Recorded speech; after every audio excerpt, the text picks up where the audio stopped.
Welcome to Your College Bound Kid, a podcast for parents, college counselors, students, and anyone who wants a weekly deep dive into the world of college admissions. Hi, I'm Susan, and I'm a college counselor and have read applications for a small liberal arts college and 2 research universities. My twins are recent college graduates.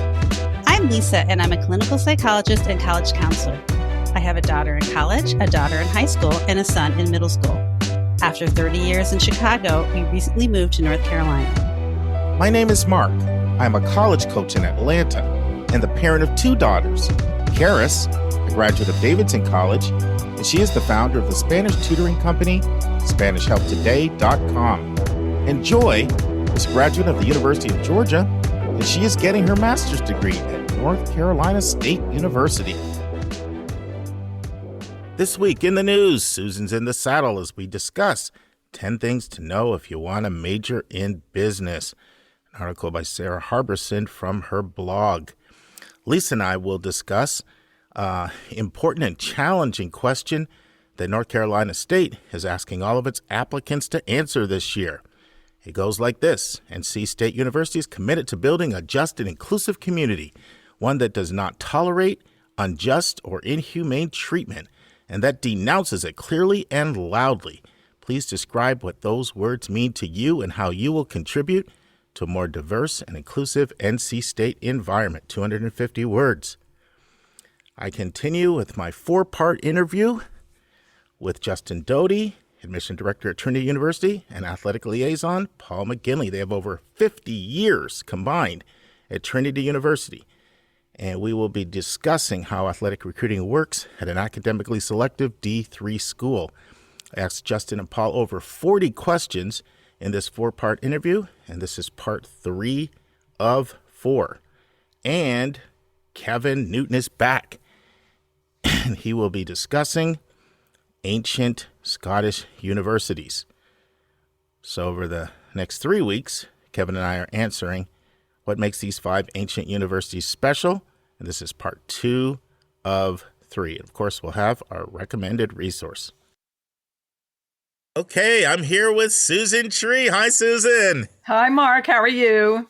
Good. Excited to have another exciting article to talk about with you today. But before we do, Susan and I were talking on my way back from the College Board Conference about admission tip, and she gave me a whole bunch of ones. Which of these do you think would be great? And I said, Susan, I'd love for you to talk about senior year grade. So what do you want to share?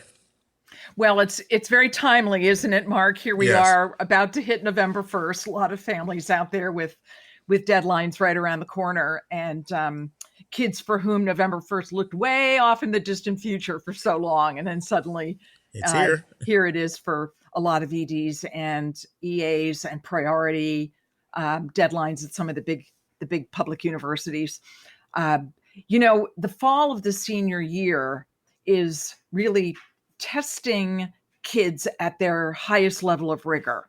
And I felt very strongly about this when I was a school-based college counselor, that this is the semester where colleges really get to see what the kids are bringing with them in terms of maturity and taking responsibility for their own education. And I always rushed like crazy at our school to get mid-first semester grades to the colleges, because almost without exception, our students were performing very, very well. They would pull out all the stops in the fall. They had the hardest courses ever. They were more engaged than that they had ever been in their entire life, and they really had a lot to show for it. And we just, even though it was not an official marking period that would show up like a lot of schools have quarter grades that actually are transcript grades. They'll be first quarter, second quarter, first semester, third quarter, fourth quarter, second semester, end of year. Then there are other high schools that have just semester grades, and some that actually only have end of year grades. But there are unofficial progress reports, report cards throughout the year to let students know how they're doing. And I was really surprised when I started reading applications 4 years ago, moved back to the college side, and saw how many students had no senior grades at all in early decision or early action applications, and that colleges were fully ready in most cases to evaluate those students and make decisions in the absence of those grades. We always know what the students are taking senior year, but I was shocked. I have to admit that I wasn't aware that a lot of universities would not require senior grades. Now, I know there's some, and I see them with the students I work with around the country and around the world, where the colleges are saying, we will not make an early decision in the absence of a marking period of senior year grades. So I think if they're not official at that point, the kids just have to scramble and figure out how to get them. But I think students are tremendously advantaged. Now, I'm assuming senior year grades are the best the kids have ever earned, right? Got to be on the upward trajectory or staying high. I know. Yeah. But if you think about a student who hasn't been a high performer from the start, that they're if you look at the student's transcript, that there's been steady progress over high school, and very characteristic of boys, as we know, Yeah. and that they are moving into not just higher grades, but higher levels of rigor. It's not starting like magic in ninth grade, like it does for some kids. It does. I mean, and a lot more girls, I think, than boys. But so upward trajectory through the fall of the senior year is very powerful. It's very powerful. Then on the other hand, you've got the kids that have always had immaculate transcripts, right? But then suddenly senior year, they're hitting a whole new frontier of rigor. It's really important for colleges to see that they're sustaining that level of academic achievement. And there's such a delicate balance with that. And I used to say to kids at our school, the point of diminishing return hits everybody at some point, where rigor overwhelms achievement. And that's why planning for junior and senior year course programs is so important for kids, whether they're the highest achievers or just simply maturing, growing, getting better kids.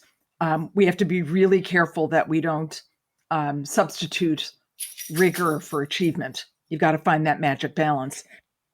But so what do kids do, Mark, if their school does not produce a fall grade report for them that is available to colleges right around November 1st? Most kids have passed that threshold in their first semester. They are at or just beyond the marking period.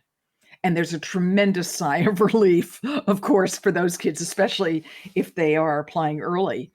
So kids just have to make sure that they advocate for themselves in that regard. What if I spoke with a student just the other day who said, I'm going to be pushing the button on my November 1st applications before that grade report is available. And I said, well, talk to your counselor about the timing, and he said to me, they're going to have sent my initial transcript. It happened to be a Naviance school, so I know what that's like. There's that initial transcript. It's going to be gone. I said, well, then you talk, maybe it's a good time to reach out to your admission counselor at your college or colleges and say, how would you like to receive this grade report, which is going to be available next week or whenever. A lot of admissions people are going to say, you can upload that into your application portal, which is something that we're all becoming more familiar with these days. Wasn't around when I was a college counselor. But that's the online application account that's made available to a student right after he or she applies. and they get a thank you for applying. We're delighted to have you in the applicant pool. Here's the username and password. Log in, change your password. And from now on, this is going to be your primary way of communicating with this college. So that's where there's going to be invitations. That may be a place to sign up for an interview. It's definitely going to be a place to upload updated information. You earn an award, something amazing happens, or something disastrous happens, and you want to communicate that to whomever is reading your application. And instead of having a fax or an email have to catch up with your application account, it's a way for you to insert something into that directly. Now, I'm not sure all the universities are in exactly the same place with that, but I think a lot of them are now. And I would say that that's a perfect place for a grade update, a grade report to go. No, that's such a good tip, Susan. I mean, you and I have seen it, that a strong senior year performance, especially backed on if it's coming on the top of a strong junior year performance.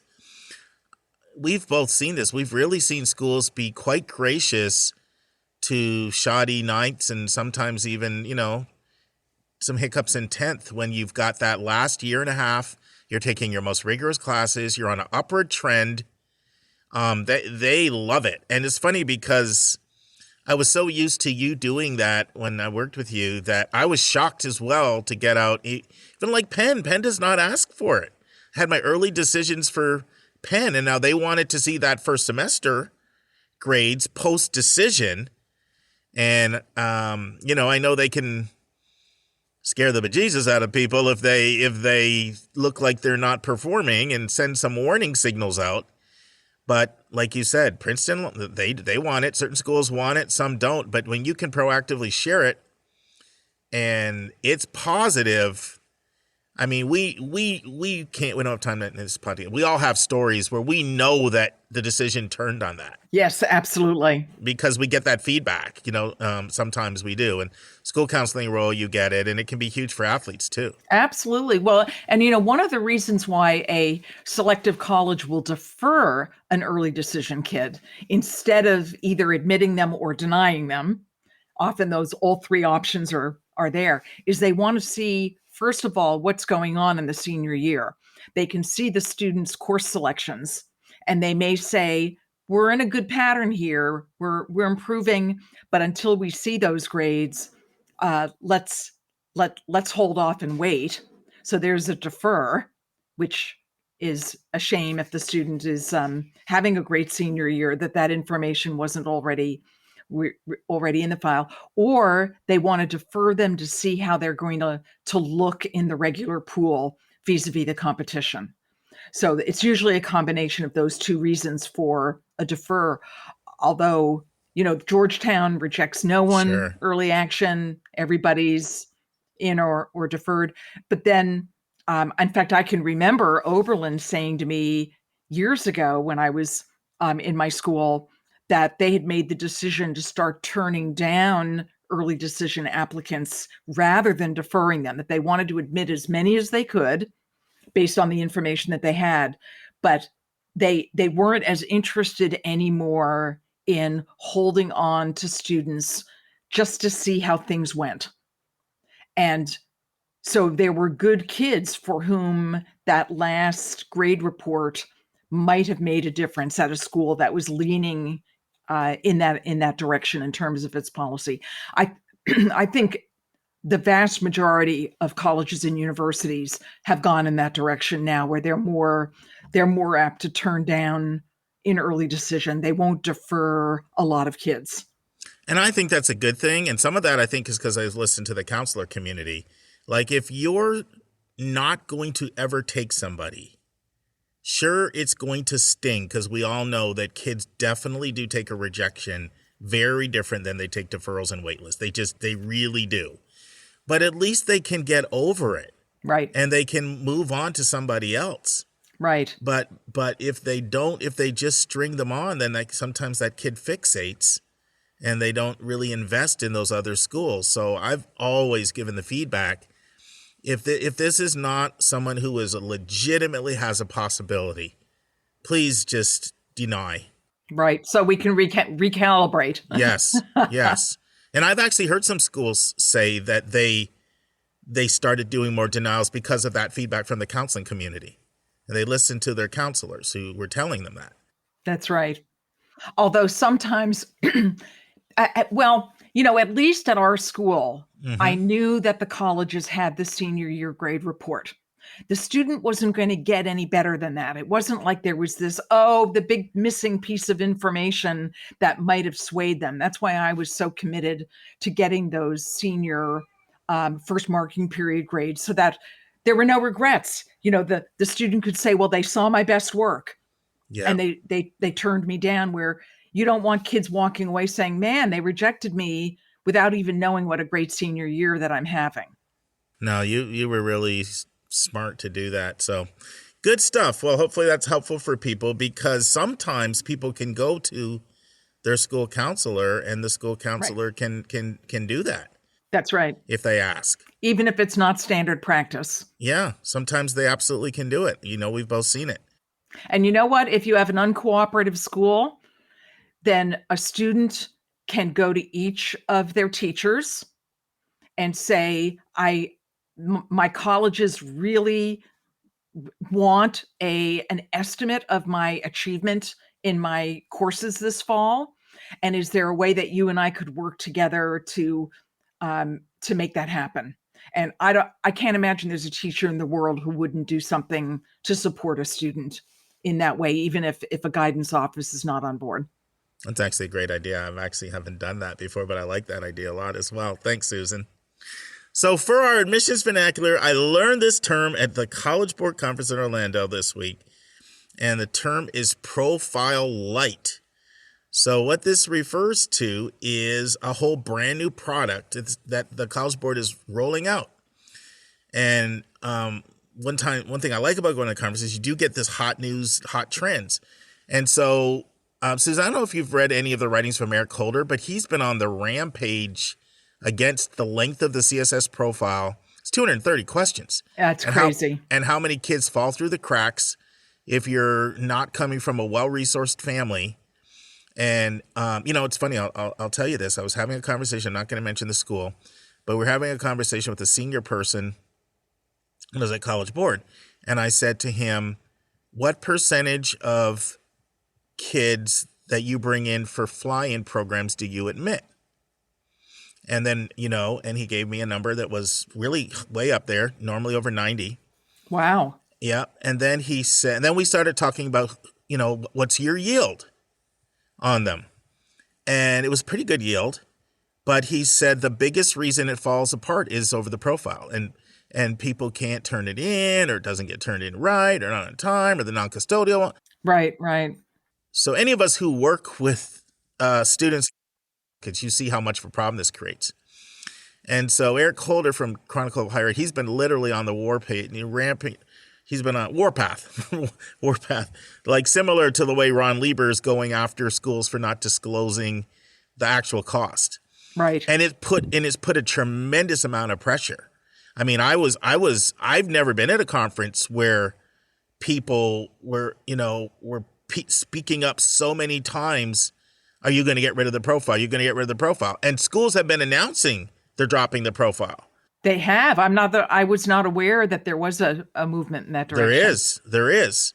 In favor of just having the FAFSA or going back to their own institutional form? Yeah. So people are asking them to get rid of the profile. I personally have not really seen that as realistic, knowing how many holes are in the FAFSA.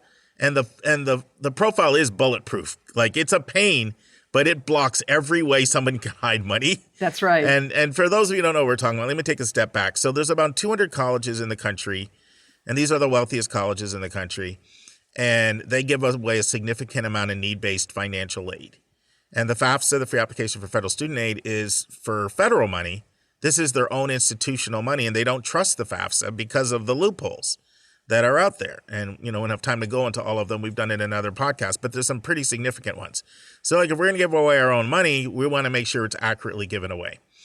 The problem is they go all the way to the other extreme, and it causes a lot of people to fall through the cracks. So what College Board has done, they've also seized on the fact that there's been some complaints coming out around this new FAFSA, simple FAFSA, Right. whatever you want to call it. And some people are complaining it's not robust enough. And so they're like, okay, here's an opportunity. We can provide this shorter profile. And I'm going to be talking about a lot more on a Monday episode. I just wanted to mention it here that they're calling it Profile Light. Oh, So interesting. I'll go more into it on upcoming Monday. But their beta testing is showing that it's resulting in far higher completion rates. And so that's a new term, Profile Light. Wow, It refers to that's good news. Yeah, the College Scholarship Search Profile, which some people just call the CSS profile, which most of us just call the profile, and now we have Profile Light. So there you go, hot off the press. Okay, well, so is it a responsive form, meaning that it branches like the Yes. new digital SAT, Yes, it that does. your response to a particular Because I went to a question- workshop on it. It does have that. Because that's the secret, I think, is because there are families that don't need to answer 256 questions. That they could answer 10, and then it could direct you to. It does that AI intelligence and all that. Yep. Mm-hmm. Yep. Right, Good so- stuff. Interesting. All right, the big number is 78. So one of the questions I've been asking a lot of people is what percentage of your applicants are academically qualified? And I was curious if has that number dropped a lot with test optional and people just throwing out throwing an app in there, because schools are saying they're getting a little bit more of that, but it still seems to be a high number. And Lee Coffin from Dartmouth, he shared the numbers recently. He said 22,000 of the 28,000 were perfectly academically qualified. And I just ran my little calculator, 78%. And that's true. That's pretty typical of what I hear from most schools. Susan, when you say that sounds about right, like the majority of people, they learn that if it's a selective school and if I'm let's just say a C student or CB student, that's not my place. And there's always some that don't get the message and take a shot and say, you never know, maybe someone will love my tear-jerking story. That's right. But close to 8 in 10 at highly selective schools are really academically qualified. And I think it's an important statistic because, when people look at those low acceptance rates, there can be a tendency to be, well, there's 6%, but I'll be one of the 6%. Right. And I think people need to know that it's people that look like, the academic profile of the people that get admitted versus the next tier down is almost indistinguishable. I mean, Yale has said, if you took our first 1,000 people we waitlisted, they would look no different than admits. That's right. I used to hear admissions deans talk about how many first-year classes they actually had in their applicant pool, that they enrolled this one first-year class, but there were like 5 other first-year classes that they could have put together, because by the time schools admit their special populations that are going to get in, they have to be academically qualified, Sure. but they don't have to be at the top of the academic ratings. The people with VIP connections and athletes and debaters and marching band, whatever that particular university happens to value and recruit for, which varies a lot. Sure. And as we know, then the number of spaces that are left over for just the superiorly well qualified, Unhooked, unhooked, the unwashed masses, right? Very small, isn't it, Susan? Very small. But there are a lot of them. Yeah. There are a lot of them. So that's why it's just and it's not a lottery. I hate it when parents or kids refer to it because it's not random. It's not random like that. There's a method, a very careful method. It often has to do with the student's particular academic interest. In many cases, what they're applying for. Yeah, and the needs of the institution. And the needs of the institution, especially in terms of kind of what are the special features of that community that they're trying to build. And it may not be a hook per se, but a an element that college is hoping to have more of in their student population. And it's, it's very, very frustrating. But 78%, that's an interesting thought, because you would have to go to each college and say, well, what are you basing that on? Meaning it isn't that 78% of the kids in the applicant pool have the same credentials, but it's that the internal rating system positions those students in a way that is similar. They're kind of sharing a box on the ratings matrix. That's how we used to talk about it when beginning my admissions career at a selective liberal arts colleges. We had a matrix where we plotted the academic index against the personal index, those were holistic indices, and kids shared boxes that were then divided male, female, and financial aid versus not financial, or financial need versus not financial need. And kids shared a box. There were lots of them in there, and that's how you could say we could admit anybody from, this part of the matrix up. Yeah, I think there's a lot of that. I mean, I was listening to Stuart Schmill from MIT talk about sort of how they're using testing. Ooh. And he was making the point that there's a threshold from their research that you have to hit. I think we know what that is because I interviewed 2 MIT admission officers, and they came on and they basically are saying high 700s math. Right. And he emphasized it. The research shows it's particularly with math. He said, if you hit that, according to our research, you can do our program. Now, he said, once you've hit that, we are not saying when we go into making decisions, you got an 800, you got a 770, we like you more. The ground is level once we've decided you can do our program, and we'll make our decisions on all of the other factors. And so I think that's what they're saying. Like, it's their own, according to whatever research they've done, you've convinced us you can do the academic program. We have research to substantiate people at the level that you're at have been successful here. Now, it's still tricky though, because if you don't have, you can have such small sample sizes, kind of like what Julia was talking about with College Horizons. Yes. You can have such small sample sizes sometimes, and sometimes this would be the perspective they would articulate. It's not necessarily always true, right? Because if you put the right support system around somebody, it doesn't mean they couldn't be successful. But that's right. But it would certainly be this what they would articulate this as their perspective, and it's not necessarily always accurate because you've been around long enough to see kids, and we've seen kids that maybe were test optional and maybe nobody knew what those scores were, and they were in the toilet and they were able to do well at some high-powered school. So, I mean, that grit and that stamina and that motivation and those emotional intelligence, those things are so powerful.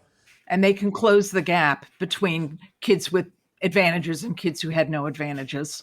Yeah. They know. Yeah. You know what amazes me though, Mark, is, so all of us know the difference between a 750 math SAT and an 800 could be 1 or 2 questions. Sure.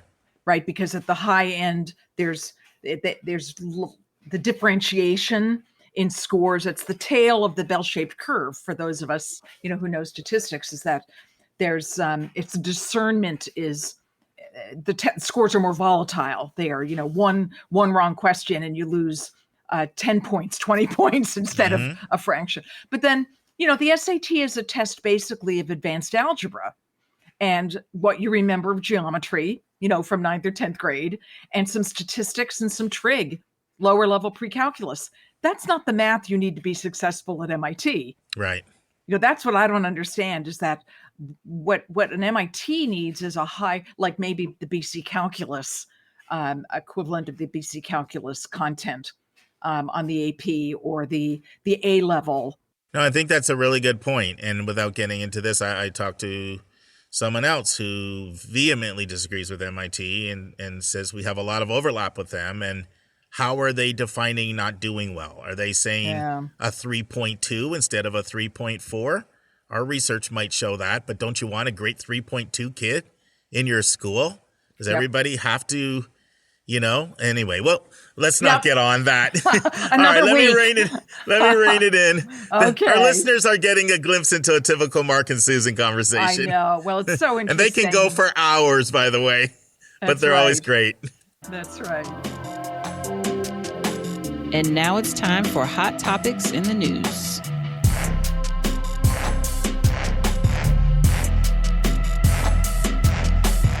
All right, let's introduce this article, which I'm excited about. It's a short one, but there's a lot in here. So it says 10 things to know if you want to major in business. This is by Sara Harberson, who's dubbed herself America's college counselor, a former Penn admission officer who used to visit us in Westtown when she was, I think, in her 20s back then. Wasn't it, Susan, when she used to come?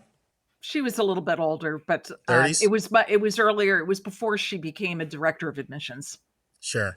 So she used to visit as part of her recruitment, and she's gone on to start a pretty big online community. She writes some articles, and so very good author. Yep. And so this is a great one. Susan and I both liked it, and what we're gonna do here is I'm just gonna read a few of her points and ask Susan for some feedback. We're not going to go one by one through all 10, so I'll group them together. So let's start out with the first 3. So all business applicants need to be taking the most challenging math classes through their senior year. She says this is more selective schools. AB Calc BC is almost the expectation at highly selective business programs.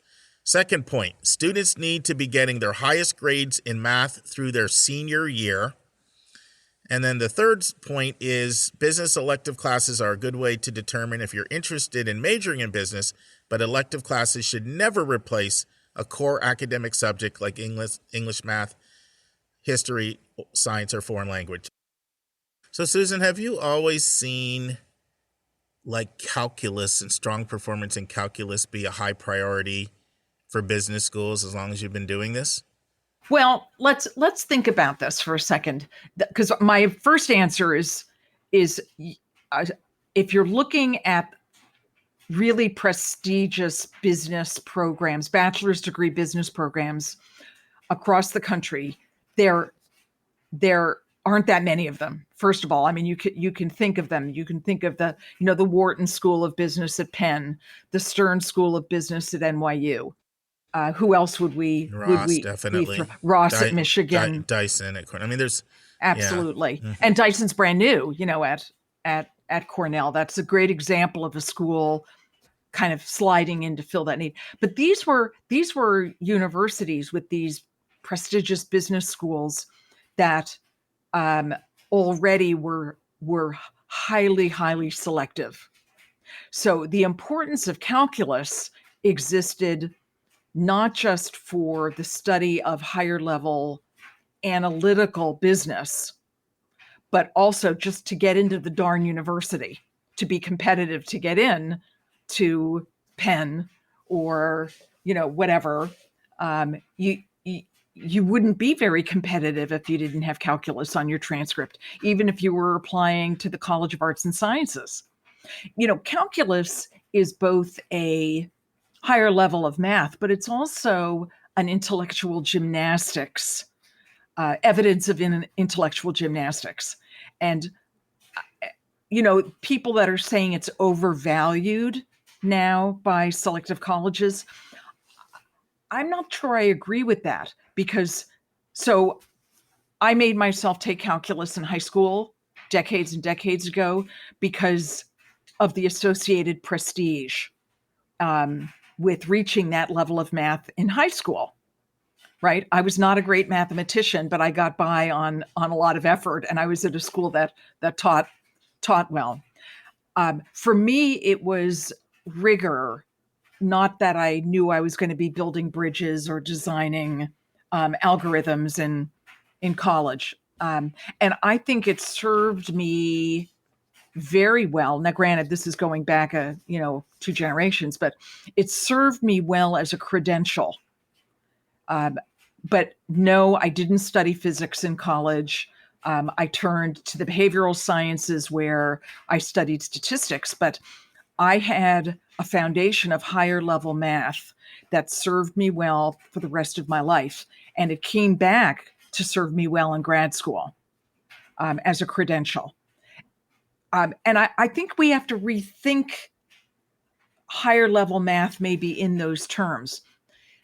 So here's the other side of this question. There are really two kinds of business, two kinds of academics when it comes to business, right? There's applied business and there is theoretical business, right? Economics is associated with theoretical business. It's the study of finance and data science and predictive analytics in those fields.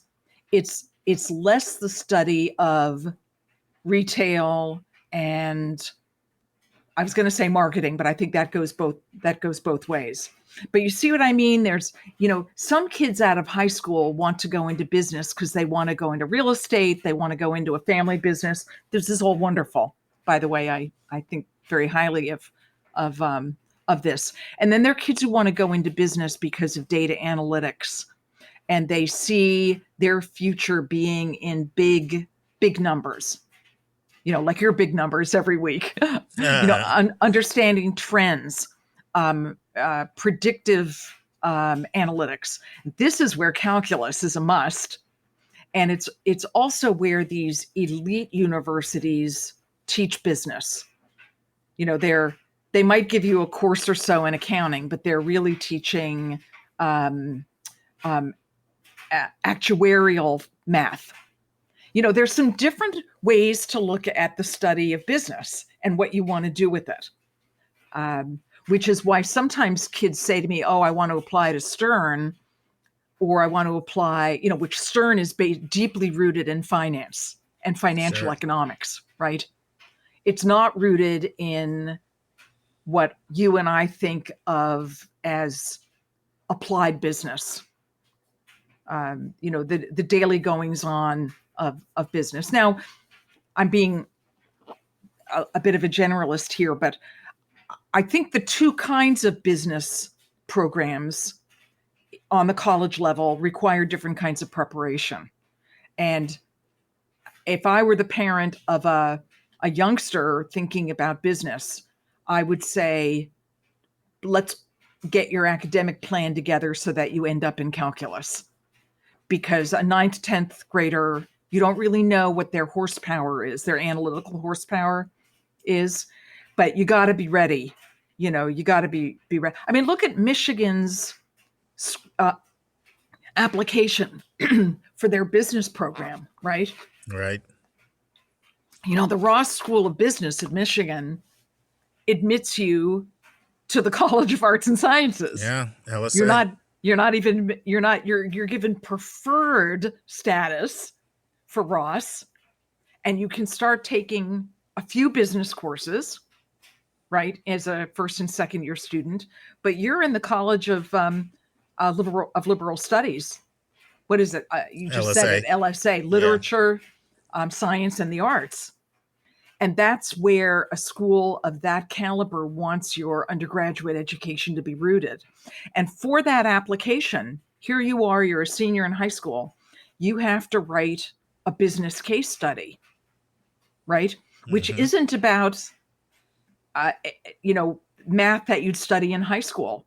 It's about the math you're reading about in the Wall Street Journal and in Barron's and in higher level financial newsprint, and online. You're the kid that's reading the very high level stuff. So it's parents need to know that there's a difference between kind of the world of applied business and the world of theoretical.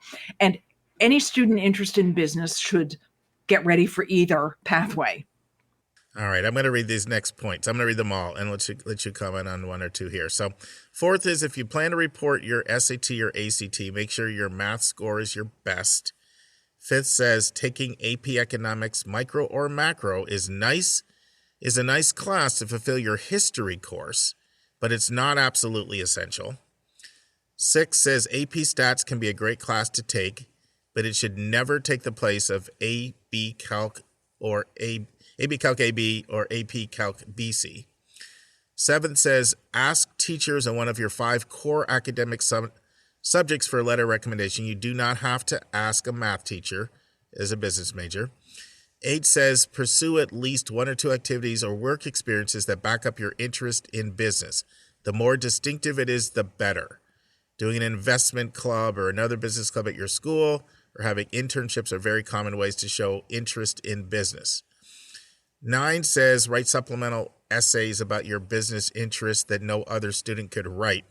And then I definitely want you to comment on number 10 because she says, this is the most important step. Adjust your college list significantly to incorporate colleges that have higher acceptance rates if you plan to apply to business programs. And basically, she makes the point here that if you're applying to the most competitive programs, we've talked about some of them, the Penns, Whartons, the Stearns, NYUs, Ross, Michigan, McCombs at Austin, Carroll at Boston College, and others, that they're extremely competitive. They're more competitive than your average major, and you don't want to have a college list full of those kinds of schools without having a much broader list. So anyway, take that wherever you want to go, but I wanted to get the 10 points out there, Yes. Susan, and now that we've discussed them all, or at least our listeners heard the 10, you tell me where you want to take this discussion. Well, I think this is a really good summary. I think the point that I might disagree with a little bit is the advice in the article about AP Economics is a nice class to fulfill your history course for senior year, but it's not essential. I think AP Economics is an excellent course for any student applying to any academic discipline to take, because it's one of the few high school classes you can take that brings math analytics into the social sciences in a way that engages a student fully. High school kids they fall prey to everything being in a discipline. It's very disciplinary in high school. And I can understand that. You've got math, social science, science, language. Economics and perhaps psychology are you don't get to take those classes usually until after you have fulfilled your 9th and 10th grade requirements anyway. They tend to be junior, senior year courses. But they are the first mind-bending, analytical, interdisciplinary courses that you're going to get to take in high school, and they are great preparation for college. They are great. If you're thinking about business or data science, why would you not want to take AP micro and macroeconomics? I think it's a no-brainer. Same thing if you're thinking about being pre-med or having a clinical science career of any kind. Why would you not want to take a high-level psychology class? Because you haven't gotten your teeth into those subject areas at all. We had to wait until college to take things like economics and psychology because they weren't part of most high school curricula when we were going through high school. So I think economics is a no-brainer for kids with any math, data science, or business interests. The irony is that they count as a social science, but most high schools don't let you take it until you have fulfilled your U.S. history and your world history requirements, which makes sense. But I'm a big fan of economics and psychology, especially when they're taught at an advanced level. Doesn't have to be AP.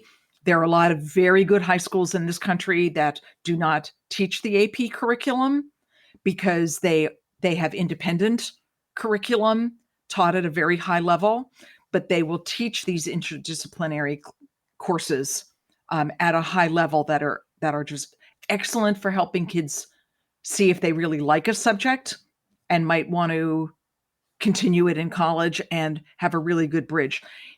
Interestingly, at Wharton School of Business at Penn, when I first was at in the high school level and had kids looking at Wharton was very clear that you wouldn't get in without hands-on business experience, right? They wanted to see that you'd worked in your family's restaurant or bodega, or that you had gotten a job, a real live job, working in a newspaper in the accounting office, where you had taken the initiative to go after real live business experience.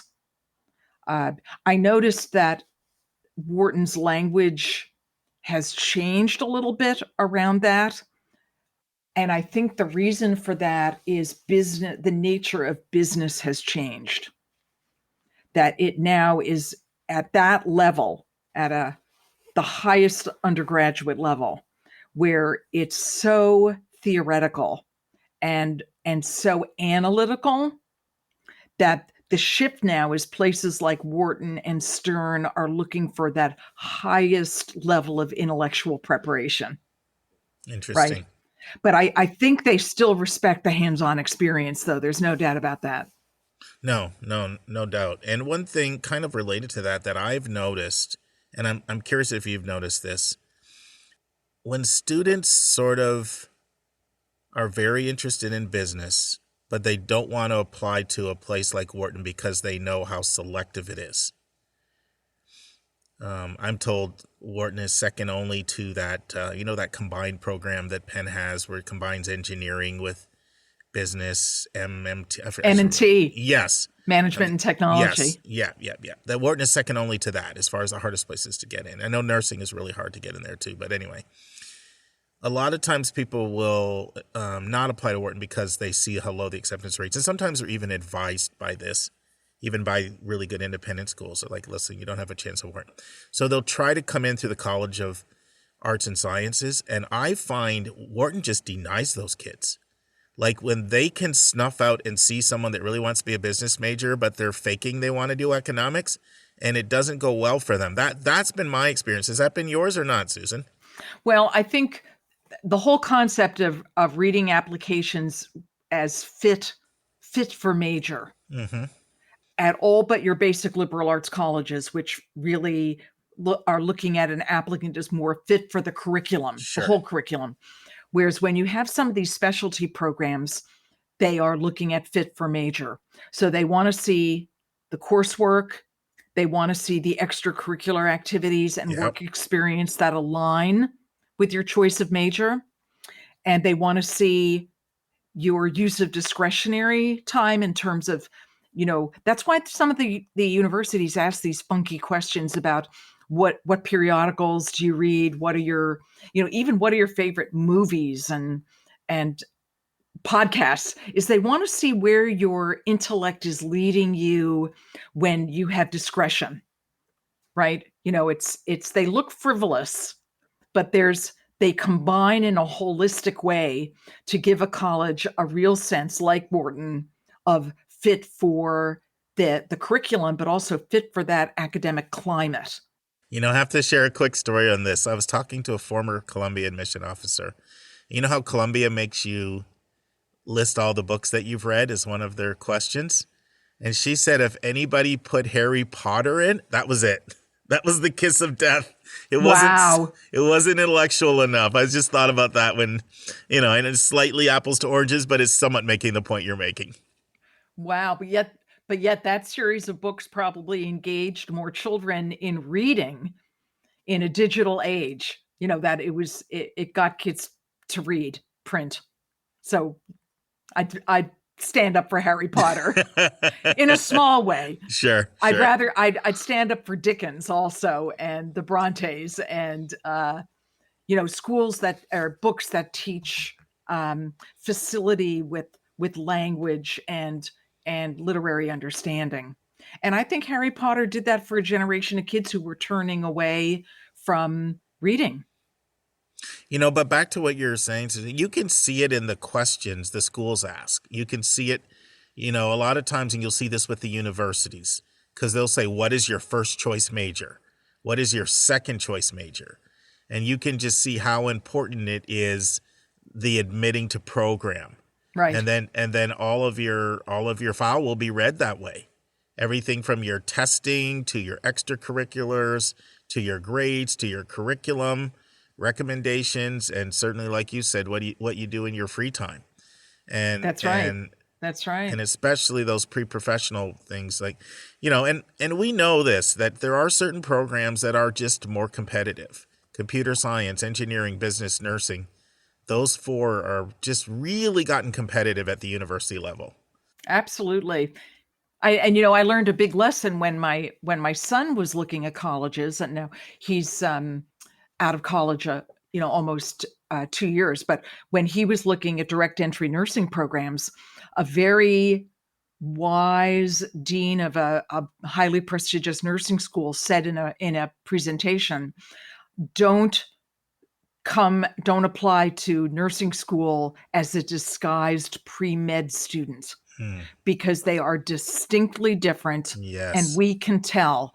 And we don't necessarily want someone who's looking at this as a backdoor to medical school. Now, I had never, ever thought of that. So I would say the same in a way about economics and business, is you have to write a pretty different application depending on that at big universities that have highly competitive business schools or business programs, where you're going to write a different application than if you are a liberal arts economics major who still wants to take sociology and history and Spanish and international relations. So in a way, families have to think about who this applicant is, and are they ready for that level of specialization? I was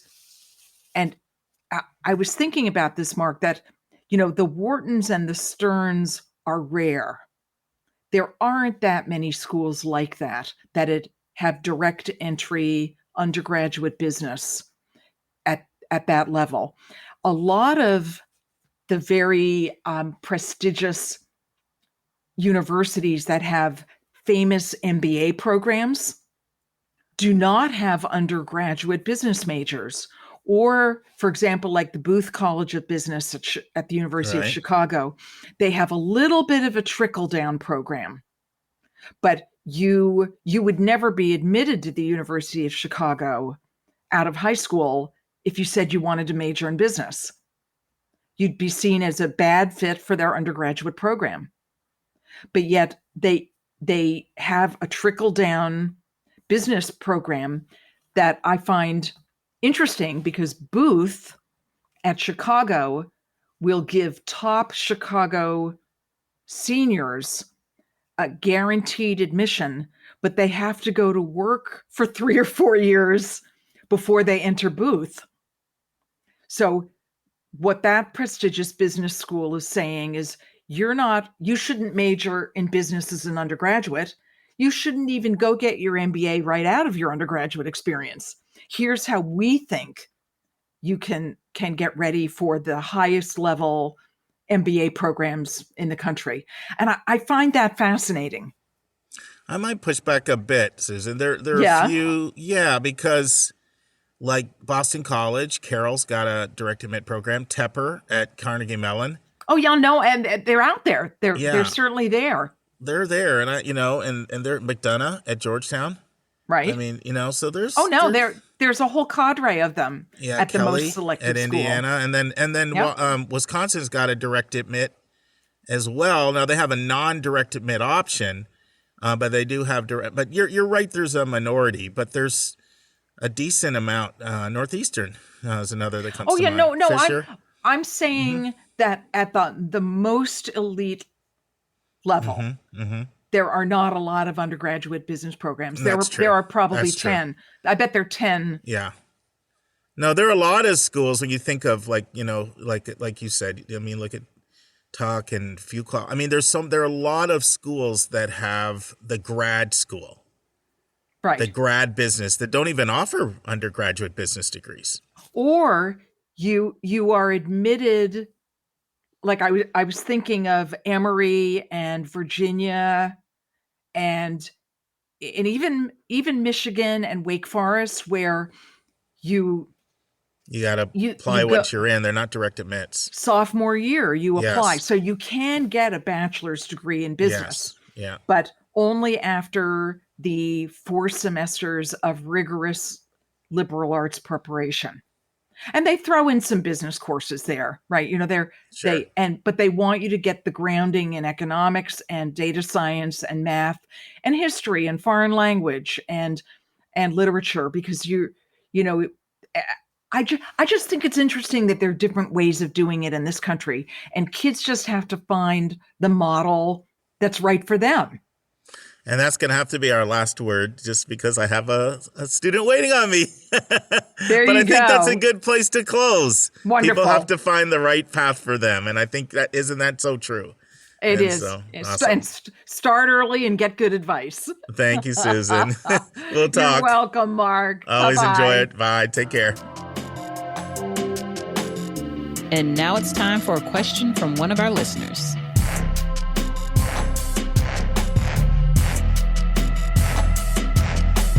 Lisa, you're going to be shocked when I'm going to say this, but I'm going to actually do an old-style college spotlight. How long has that been? Wow. What's the lucky college? George Washington University by listener demand. That'll be great. I cannot wait to hear that. Well, we've been getting a lot of requests, like I've missed the old style, and we miss them too. They just take so much work. And I finally said, okay, let's take a look at someone who has not committed to do an interview that's in demand. Because I wanted to do Swarthmore really badly, but, we got a commitment from Jim Bach. And so if I can get a top guy in the office, I'm kind of going there. But so GW will be right up after Kevin Newton. And I'm going public with it, so I can't back out. Right. Yeah. And I really, the ancient Scottish university has been so interesting to learn more about. They're fascinating schools, and they have Don't so you have much some to offer. Scottish in your blood, in your I background? do. Well, I have some Scotch Irish. Yeah. So, yeah. So maybe, maybe I should just go to Scotland and see if I fit in there. I don't know. Well, the cool thing, literally as soon as that first episode dropped, Kevin and I got some great news that somebody that we're, working with together. I'm doing the U.S. part. He's doing the international part. Found out that they got in St. Andrews. Oh, that's fabulous. Yeah, which is like, probably where they'll go. We'll see. They're super excited and pretty cool. And yeah, we've had a great response. So thank you, Kevin. I appreciate that. Keep every 3 months, my man. Come back with a new country. We're all in. All right. Well, we're transitioning today to do something we probably should have done a long time ago. True.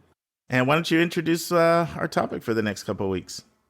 We're going to talk today about the supplemental essay questions that students might encounter, like right now during their application process, and talk about, what are some of the things you might consider? What are some of the things you might want to avoid? And try to sort of, give some tips on how to approach these questions that can seem simple, but yet might not be.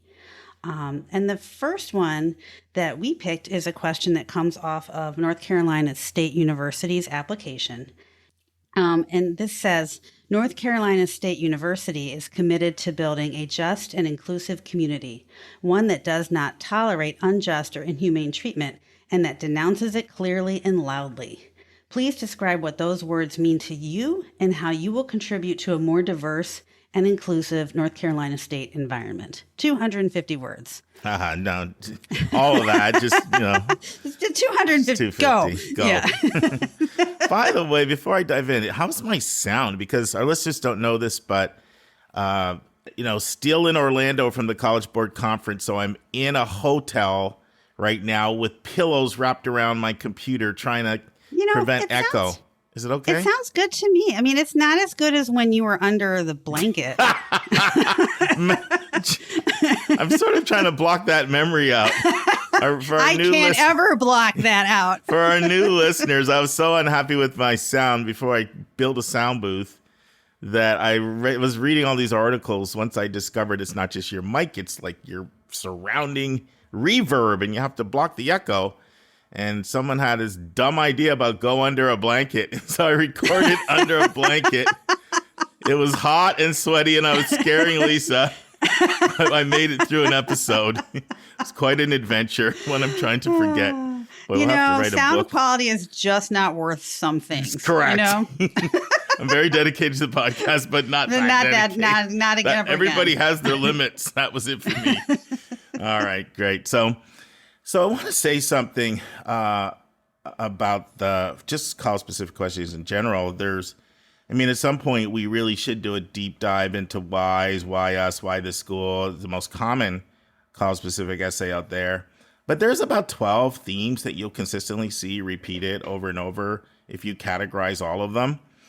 And this one we're looking at today, I just felt it just articulated it in the loudest, most vocal, bold, even brazen way.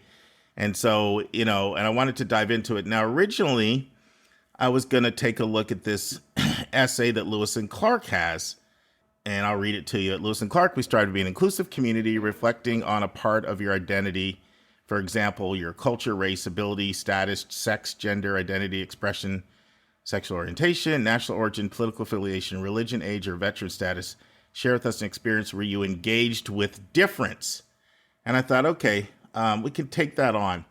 But then this one came through, and it's like even louder and even bolder, even a better example of something that I'm really seeing out there a lot. And before I dive into this, Lisa, I just want to tell a couple stories that hopefully will set the context for this discussion. So one is a boarding school story and one is a college story. So probably 4 years ago now, a different Anika, not the original co-host. Shout out to Anika Walker Johnson, one of my favorite people, if you're listening.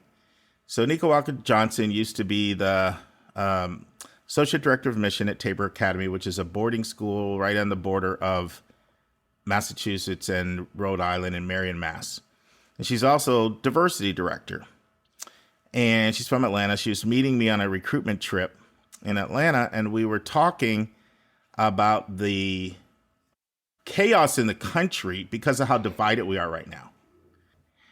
And she shared a story that, speaking in front of a group in Atlanta, that was very powerful. And she said, basically, we're so divided that presidents and headmasters at boarding schools, they don't know what to do about it. So she goes to this conference every year. It's for like diversity directors and headmasters to talk about issues. And I'm talking about mostly politically divided. So we're divided over politics. We're divided by race, by socioeconomics, by ideology.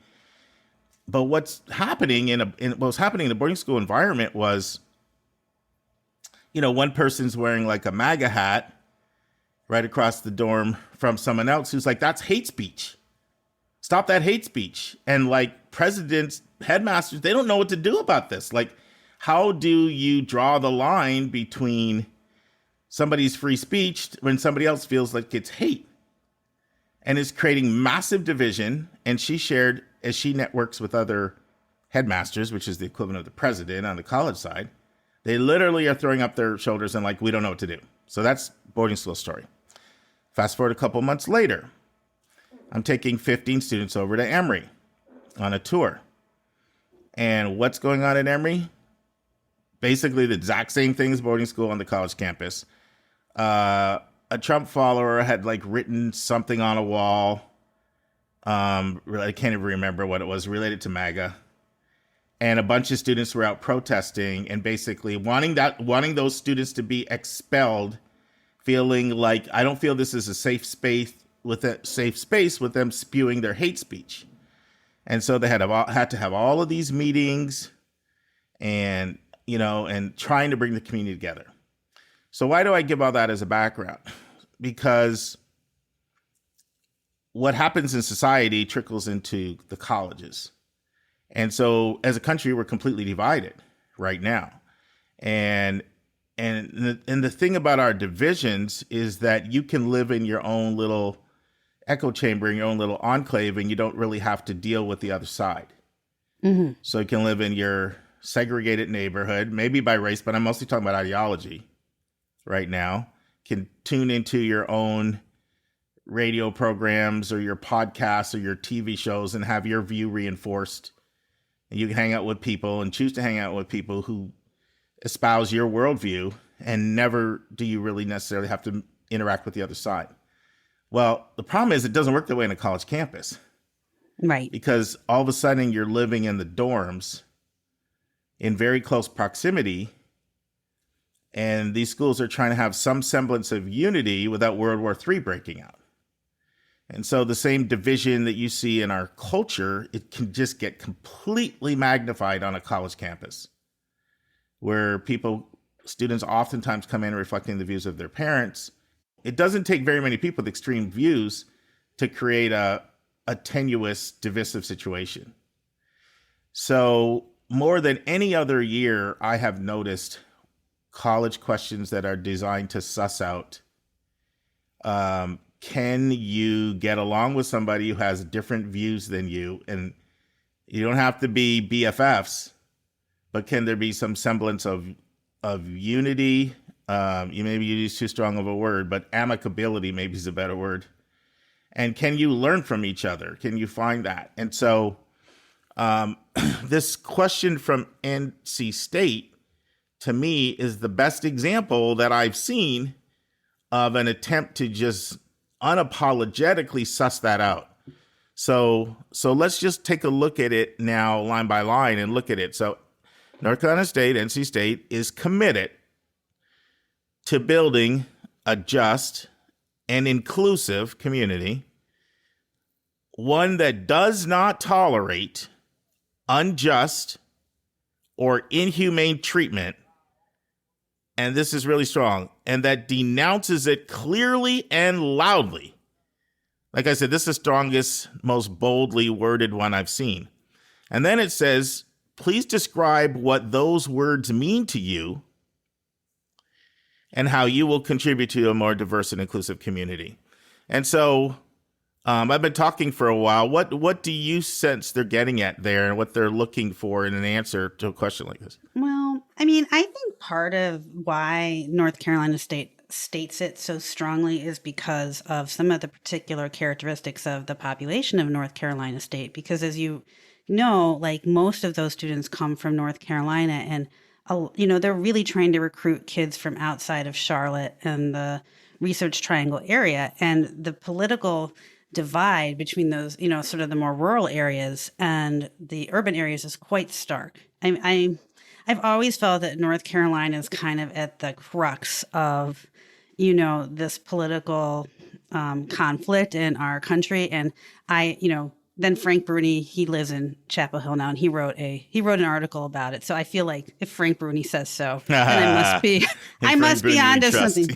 Yes, exactly. That I believe everything that man says without question. So, so I think for them, it's probably been an issue, and they have to see who can come to this diverse community and, manage without being, unpleasant or getting, sort of aligned with a group of people that's going to treat other people badly. I mean, and just who can get along in this diverse environment, where I'm from both sides, right? Yeah. Yeah. And I agree with every single thing you said. I will just tell you, this is happening at all the colleges, but I agree. I mean, we did a college spotlight in North Carolina State. That they try hard to reach out those rural areas and get those engineers out of there. But then you've got the Charlotte and the Raleighs and the Research Triangle, very different places. What they're doing here is they're making it clear unapologetically with their language where they come down. And when I see something written this strongly, part of it is also showing you who they are. Right. And kind of like, if you can't do this, you probably just need to stop applying right now. Correct. If this doesn't sound okay to you, then maybe you need to move on to a different place. Yeah, I don't think there's any question. I mean, have you seen one more worded more ferociously? No. This is really forceful stuff, Yeah. I mean, denounces it clearly and loudly, does not tolerate unjust, inhumane treatment. And there's just so much stuff going on. I'm really, one of my favorite quotes is from Martin Luther King. Now I need to look it up. I can't remember what it was, though. But anyway. Yeah. So this quote I love from Martin Luther King, it says, "In the end, we will remember not the words of our enemies, but the silence of our friends." And one thing that I'm feeling very strongly about right now, Lisa, is the rise of anti-Semitism in the country. Yeah, that is kind of it's really bad to me.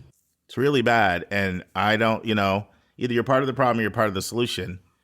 And I do believe silence is consent. And so that's something I haven't spoken out about on the podcast, but I'm reaching out to a second person. I've already got a confirmation from one who's going to come on and talk about anti-Semitism on college campuses and how to tell if a school is supportive for Jewish students.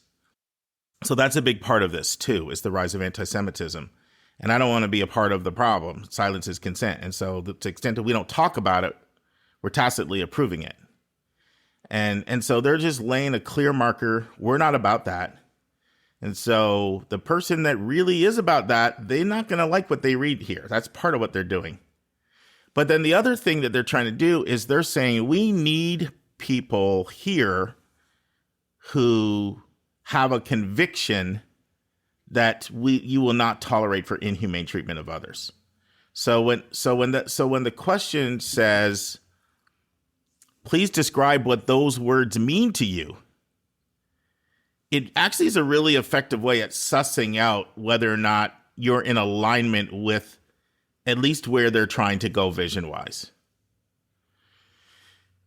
And, I was on another campus. I'm not going to mention the name just because I don't know if they would want me to say it, but not that many things surprise me, but they've started a policy, like an anti-racist policy, and they had 30 students that had perfect test scores that they did not admit, and the number one reason was them spewing racial stuff in their applications. Why would people do that? That's what I said.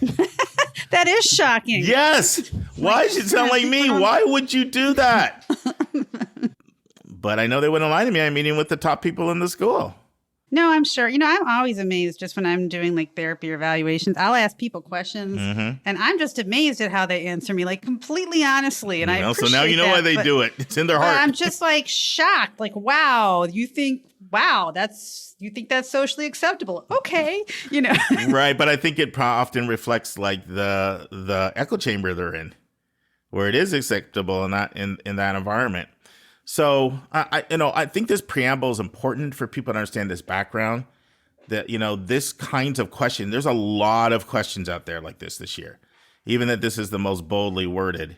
It clearly, like I literally could have come from planet Mars and just read all the college specific questions. And I would be like, seems like there's a problem going on with intolerance and with division and with strife. That's weird. Earthlings. Huh? Yeah. But more than ever, like more than any time in my 23 years doing this, do I see more questions like this reflecting what's going on in society. Right. So when it comes to answering a question like this, any advice that you would give to someone? Well, I think, I think these are tricky questions. I think you have to be really thoughtful about it because it's hard. And especially it's hard if you don't have a lot of experience with diversity. Let's say, you've grown up in a pretty homogeneous community. It's hard to say like, well, there was that time when I, went up against the school administration about how they were treating the trans students because there weren't any and you couldn't. So you have to kind of go at it from a different angle, and I guess one of the examples that I have loved the most, this is an essay that Lily wrote that I love the most, and it was about music, actually. And she could have gone with the fact that she's Indian or that she's adopted or, like really, really short or many other things. But she went with music and she told this story of how her choir, girls' choir, was on a barge in Denmark, and they were singing a Danish folk tale that they had learned in English because they didn't know Danish. And then the entire boat just started singing it in Danish. And so like it was just this magical moment where you could just see that music could transcend all these different kinds of differences. And so it was like an interesting and different angle, I thought, of how to approach that question. So when I work with students, I try to look for things, in addition to just the obvious of how they have contributed in their community or how they could contribute, even if it's in sort of a atypical kind of way. Yeah, I mean, we're always telling people show it, don't tell it. And this question is screaming for some kind of example. And if you can't pull it from your own experiential life, then, you can find an article or find something in the news and relate to relate it to some kind of experience like that, and then share your feelings on that. And if you can't do that, it's going to be very difficult to do. In other words, what's not going to be a good answer is, I don't like bigotry. I don't like discrimination. I don't like hatred. I believe in love, like that's those sort of just generic platitudes. They're not going to cut it, for an answer like this. I mean, if you can't find some experience, if there's not some experience that you've had yourself, then even if you have to start searching articles to read about some experiences others have had. Right. But you're going to have to be able to share some example of something like it, even if it's like, I was reading about this incident that happened in, Timbuktu land, and you went into it and you share. And they can see your grievance, not grievance in, like in the sense of you're grieved. Yeah, yeah. By the discrimination.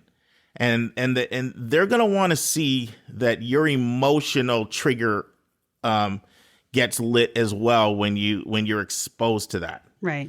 And you're going to have to be able to show that and articulate it. And I actually think the way it's worded is actually really brilliantly, because I think it, you got to remember, these are professionals on the other end. So they read this all day, every day. They can pick up a lot of things. And if they get a response that is either just veiled platitudes or just kind of a meh response, then, if you're trying to uproot this stuff out of your community as much as possible, and you're trying to bring bridge builders in, then move on to the person that has a different reaction. You sound like you want to say something. Oh, I was just saying that, students could even do something like go to the Holocaust Museum in their community. Exactly.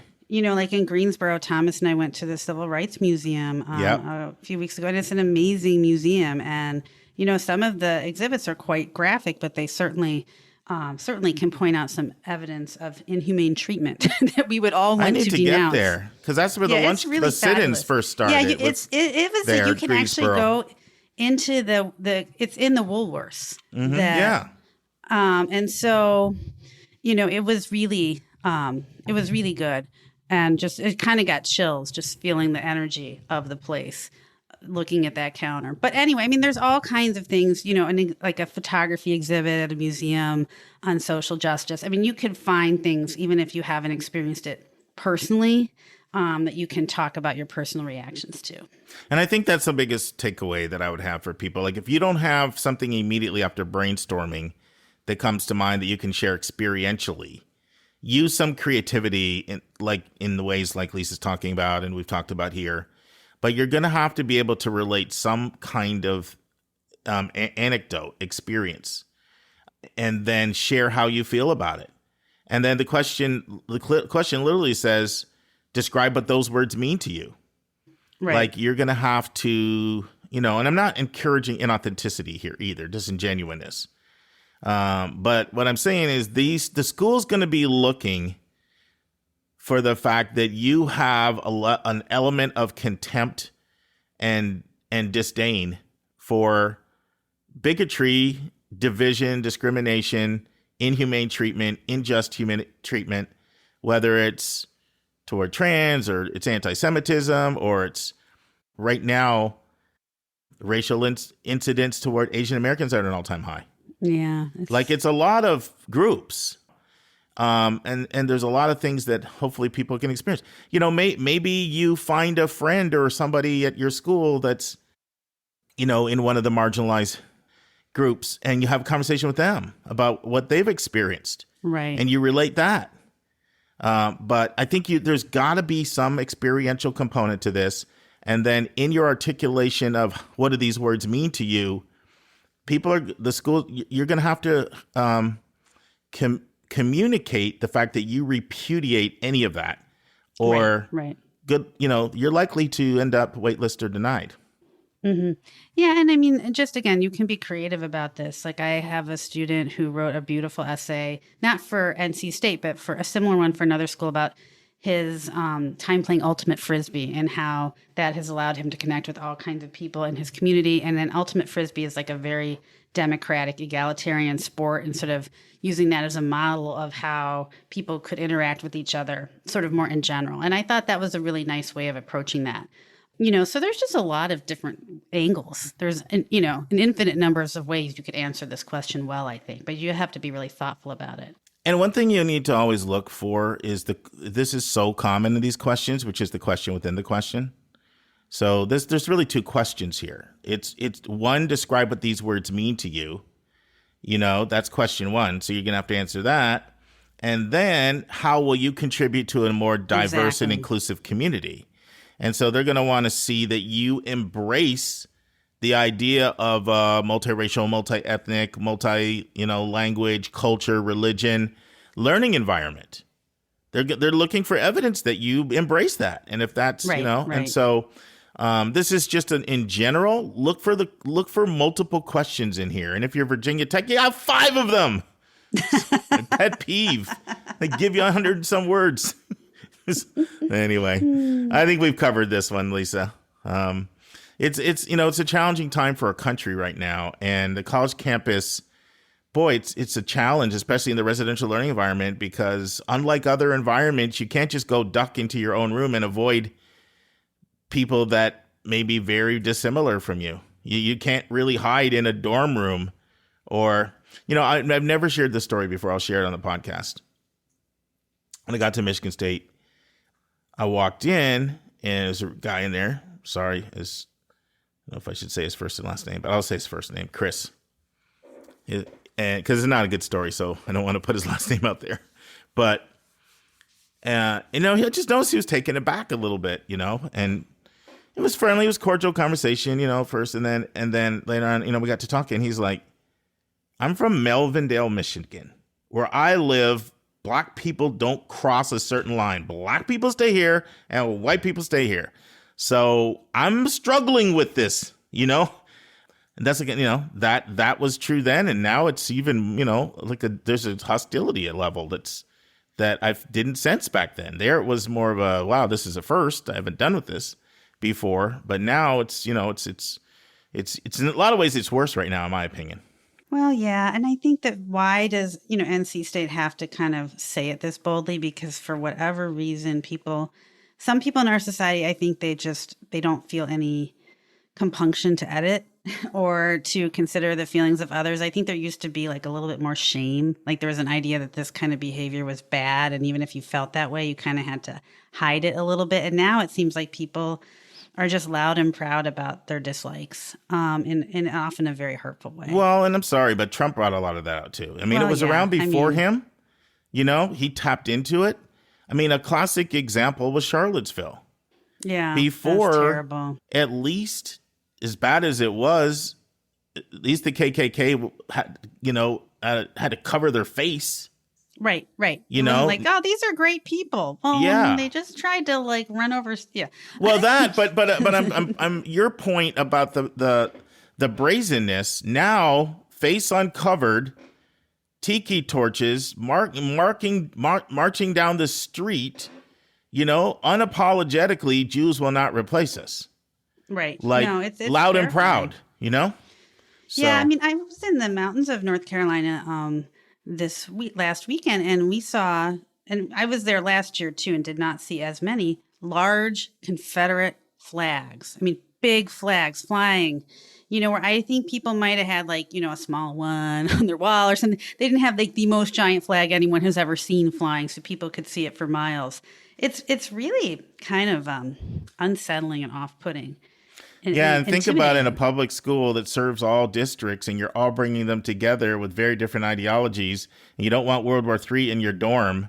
Like, I commend NC State for just using such aggressive language to suss out like who they want and who they don't want Right. as part of the Right. community. So anyway, I think we've talked this one out enough, but kind of a depressing one, but an important one. Maybe we'll try to get some more pick-me-uppers in the future.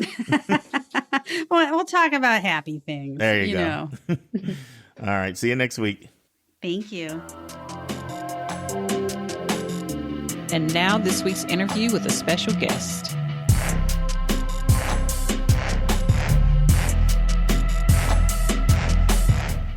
All right, friends. Hopefully you enjoyed part 2 of my interview with Justin Doty and Paul McGinlay. In part 3, Paul gives his thoughts on recruiting services like NCSA and other recruiting services. Paul answers the question, how can a student know if a coach is serious about them? Paul gives some very good advice for one thing a student can do to make themselves stand out if they aren't getting a positive response. Justin gives the academic profile of Trinity. Justin tells us how many kids submit test scores. Justin talks about the type of student athlete Trinity attracts and the type of questions they ask. Justin talks about what athletic pre-reads are and how they work at Trinity. And Mark peppers Justin with a bunch of questions about athletic pre-reads, and Justin was ready. Finally, Paul talks about whether some sports get a bigger thumb on the scale than others in athletic recruitment. And Justin compares athletic recruitment to another type of recruitment. Listen and enjoy. What are your thoughts on organizations like NCSA, that sort of play a liaison role? And maybe you might want to explain to our listeners who they are and kind of what is your thoughts on that from your perspective? Yeah, it's a national recruiting agency that identifies student athletes on a local level and tries to identify them with the schools that maybe match their profile. We don't discount any avenue by which a kid arrives, a student athlete arrives. So it is a service offered to student athletes, and they can choose to use them or not use them. There are some more boutique operations dealing with smaller numbers. That national program is dealing with thousands of student athletes.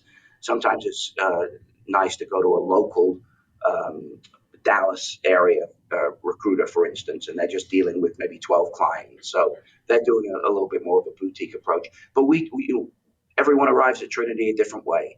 There hasn't been 2 students in 30 years that have arrived the same way. So each process for each student is very different. Although we do have a template of activity, ID camps, getting to campus, visiting admissions, going through the admissions process, and then meeting our players who are potentially going to be their teammates for the next 3 or 4 years. And how can a player know that the coach is serious about them? Go back to the T word here. Just be transparent. Do your research on the school that you're looking at. We've had some area kids in San Antonio that are interested in Trinity, and I asked them when was the last time they saw us play, and they said, "Well, haven't seen you play," and they're in the neighborhood. So it's a little bit of a red flag there. That if it's important that the student athletes do their research and go see the local team participate, no matter who that is. Well, I'm actually asking the opposite. So, like if a student's trying to figure out, is this coach serious about me? Yeah. As opposed to me showing interest in them, would you think is it fair to say if they're interested in you, they'll be spending some time with you? Look for some time spent from the coach as opposed to just form letters? Yeah. And I tell you what I would do also. I would be persistent. Mm-hmm. If I was the student athlete and I have a high interest in the program, I would be persistent. There's over 400 Division III colleges in the U.S. What makes the athletic program stand out? What types of students is Trinity attracting and enrolling athlete and non-athlete? Justin, we haven't heard from you in a while. Maybe you want to take a stab on that one. Yeah, maybe I'll pipe in here. So as we were kind of referencing earlier, I feel like we're fortunate where the student athlete does tend to mirror the non-athlete for the most part in terms of academic profile. This last year average GPA was about a 3.75. SAT was around a 1400. ACT was around a 32. Of course, we're all living in a test optional environment at this point as well. Just one more thing. What percentage of students submit scores at Trinity the last couple of years? Because it's usually about half is what we've been seeing. Yeah, there was about 52% test optional in this freshman class. We were very excited for this upcoming cohort. Close to 50%, 49% are coming from traditionally underrepresented backgrounds. And so it's a really diverse group, as far as race and ethnicity and kind of geography and gender split. And so it is interesting when we run the stats and look at our athletes, it's like, wow, every single year it really tends to mirror.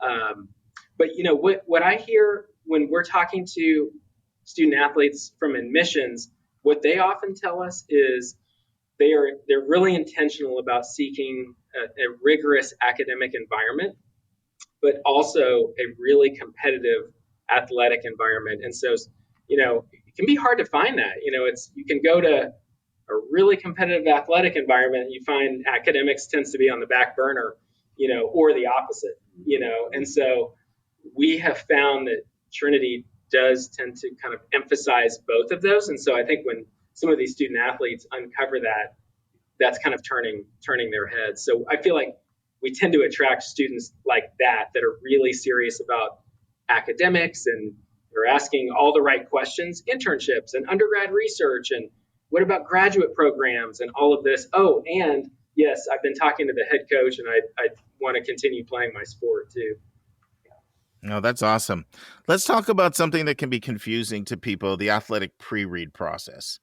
Describe what that is, because I'm sure we have some listeners that don't know that, although I do have an admissions vernacular theme on every episode. I have done that before, pre-read, but people might have missed that episode. Talk to us a little bit about that and how it works. I'm going to pass that one on to Justin. I don't tend to do many pre-reads. Right. But this is his expertise. I mean, honestly, it is becoming much more commonplace, and of course at the Division I level, yes. I mean, you see, likely letters and pre-reads and all of that has been pretty pervasive for a long time. And now really for us in the last several years, of course, for some sports, like Paul mentioned, volleyball, women's soccer, that has just been always part of the culture. But I think it's become more pronounced, honestly, in the last few years. And so really what that entails for us is for a lot of our athletes who are looking at Division I institutions, and they're up against some pretty hard deadlines, making commitments, and they're really kind of needing information from Trinity. What does this look like from two perspectives? Admission, am I competitive for admission? And then net cost. Net cost is like oftentimes the biggest piece of the pie for families. And so that's what we end up doing with admissions. And it really ends up being Elena Wilson, our coordinator for athletic recruitment, working with those student athletes. And we really are looking for a transcript. We dig into the transcript. That's probably in our read. That's where we spend most of our time, is evaluating grade patterns, the rigor of courses, looking at a core solid GPA, and then if they have test scores to submit. So we're kind of looking at that for merit scholarship purposes. And Trinity tends to be pretty generous when it comes to merit aid. But then we also have a process for need-based aid. And so that's where a lot of schools are doing this as well. That's where it becomes institution specific. Really, this whole pre-read process is, what is the school asking for? What do they need from the family? So hey, Justin, let's take a few steps back, because I think there's someone who's not following this. So talk about let's just go right to the start. So you have someone who the coaches think would be a good fit, someone who could help the team, they vetted them for athletics already, and they know they can help the team, so they want them. And they've maybe seen a little bit about academics enough to know that this is someone who I think may be competitive. Sure. Because Paul said send a transcript, so there's a little bit of vetting on that from the coaches initially, right? And so you've got this person that's maybe looking at Division I, and they're like, look, so I've got something over here that could be a firm offer. Sure. Over here. I'm not going to take a chance and wait until like January or something to find out from you when I've got a firm offer over here. So there's a need for them to have some predictability as to the likelihood of admission and the finances. So then do you have the coach? Do you have the point person for the athletic liaison? I don't know if Paul's doing this or you're doing it with individual coaches that are bringing people to you and say, look, here's a transcript. Yeah. What else do you have? Testing? Some schools really like to have testing for their athletes, even in a test optional environment. I don't know how you feel about that, but what's the information that they're bringing? Anything else besides transcript that's required in that review? And what's the timeline of when this review happens? And then what do you say back to the coach after you do the review? Yeah, all really good questions. And for us, we're not dealing with certainly the volume that maybe other institutions are. And so ours tends to be a little more fluid, and so transcript by far is the most important piece. And so if we can get that recalculated GPA and understand where they went to high school, the context for us is everything. Context of high school, context of rigor of curriculum. And so we spend a lot of time on that, testing if they have it.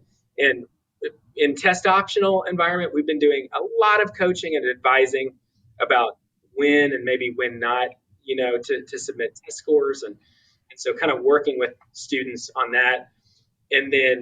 But then there's kind of a fork in the road where it's, some families are just interested in admission and maybe merit scholarship opportunities. And then other families may say, we're also very interested in the need-based financial aid aspect. And so if it kind of starts to go down that road, then there's other documents, financial documents. CSS profile?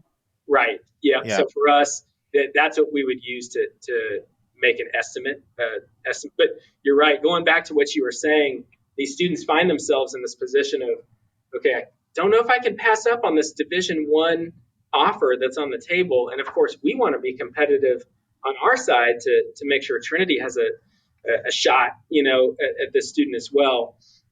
And there's no way that they could wait till December 15th, right, to receive the official letter in the mail. So we tend to work with these coaches and with the families case by case. But you're not asking them to do the full application for the pre-read. Exactly. It's pretty much transcript testing and financial documents. Right. Mm-hmm. Yeah. And then what's the timing and when you're doing the pre-reads in the calendar year? Is it August through November? I mean, when are they going on?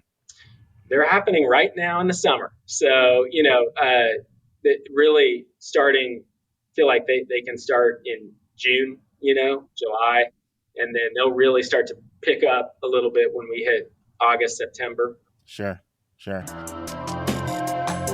Let's take a break to learn about Mark's recommended resource for the week.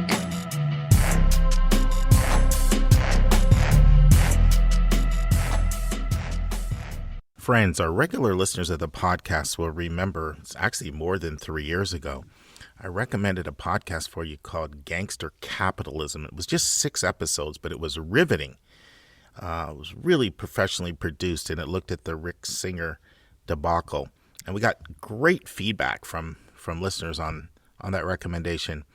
Well, today I'm recommending a resource that reminds me of that in the sense of it's produced with a lot of skill and a full staff and a lot of money. You can tell went into producing a professionally produced 8-series podcast. And it's called Gatecrashers. And the subtitle is The Hidden History of Jews and the Ivy League. And I know what some people are thinking. Ivy, schmivy, too much talk about the Ivy League, to which I would concur. I almost didn't recommend it for that reason. However, it's really more than just the Ivy League, because you have to understand our whole concept of holistic admissions came about as an attempt to limit the number of Jews at the Ivy League. Interviews were first birthed as a way to spot Jews who they didn't think would fit in the Ivy League.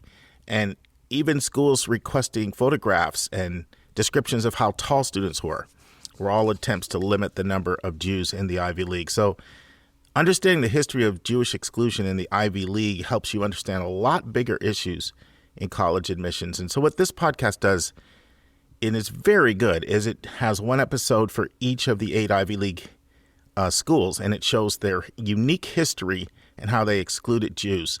It's absolutely worth listening. I would describe it as riveting at times.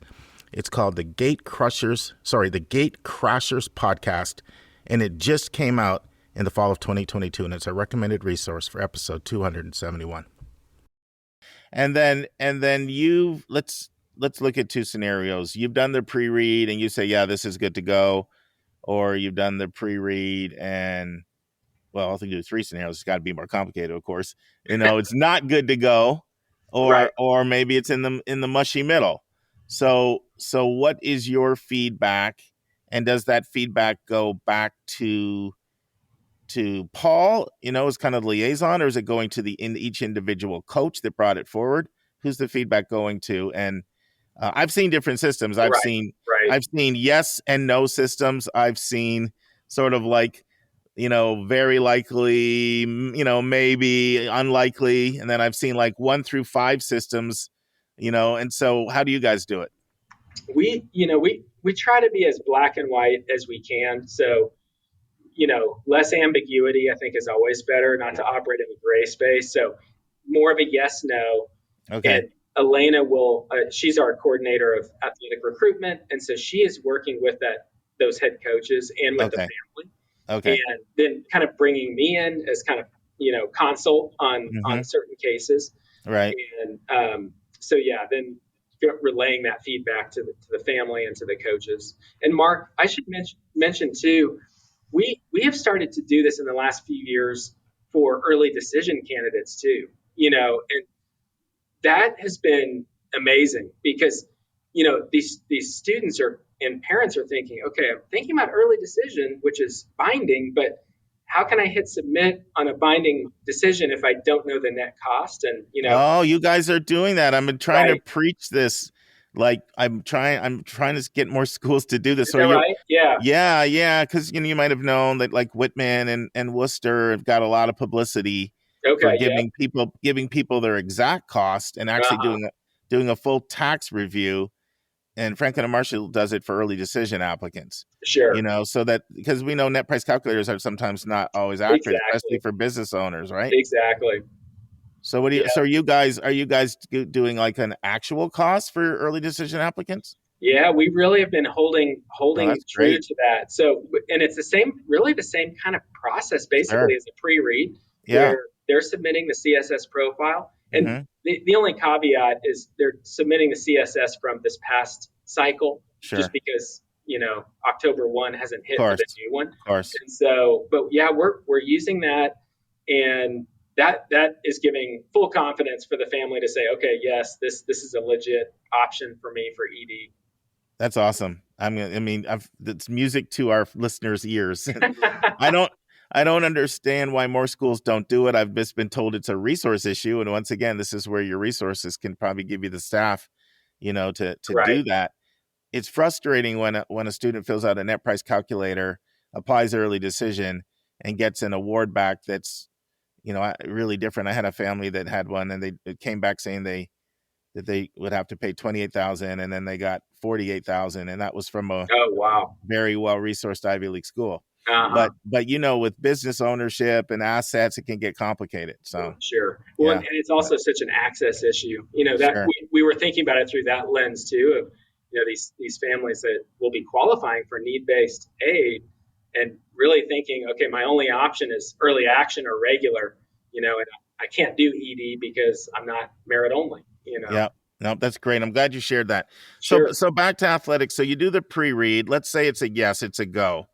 And so your internal admissions liaison, it sounds like she communicates that to the coach. Does the coach communicate that to the family? Because you said coach and family, or are you communicating that to the family?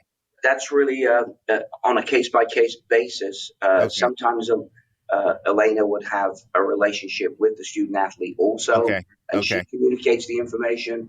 Otherwise, it would be, she would ask you, Coach, do you want to communicate it? And I can pass that information on and then circle back with Elena, just so that you know that, I'm not making this up. Right. Sure. And when it involves the financial piece, that becomes much more formal, where, our financial aid office is involved with, an actual kind of letter.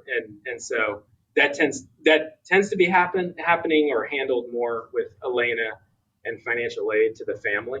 But yeah, the coaches end up in the mix too, just because of the relationship. And speaking to the resources also, Mark, our turnaround time is about as immediate as it can be. As long as we have all the materials, we're not sitting on it for any length of time. And again, I think that's a more personal and boutique approach to the process, where everyone's engaged, and then the information is communicated as soon as it's available. And it's not long. So do you ever get back as early as June? Someone gets information in June, you do the pre-read June is good, and getting back to someone in late June? Yep. Right. It's good. And it's, like I said, it's not happening, with great volume, but it does happen for sure. Mm-hmm. Mm-hmm. One thing I'd like to ask you, I think sports. Would it be fair to say that not all sports are equal from a standpoint of how much the hook matters?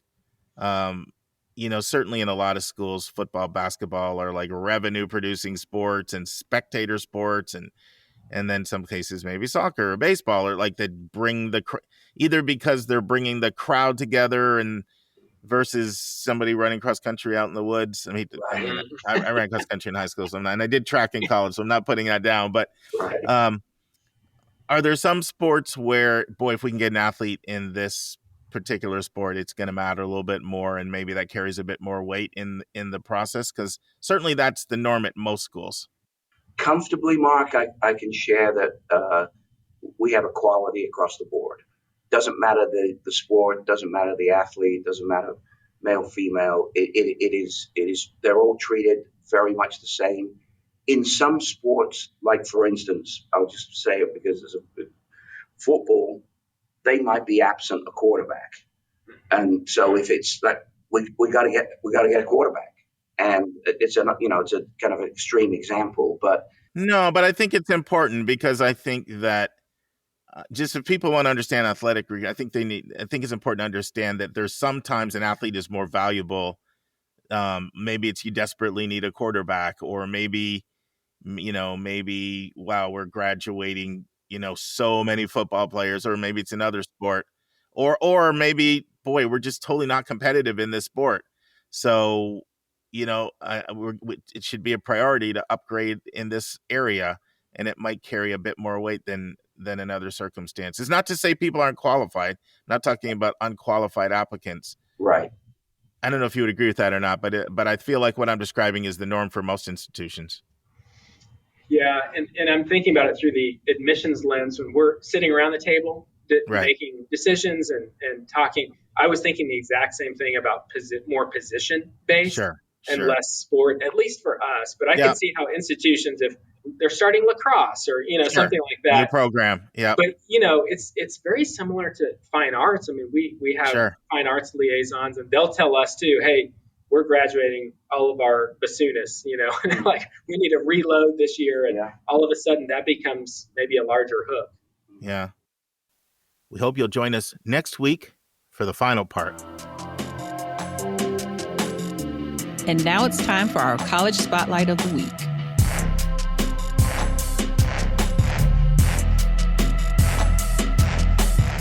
Here's what I can't wrap my hand around, I guess I've just been so indoctrinated in the American way of doing things, but I've also done research on this myself as well, that,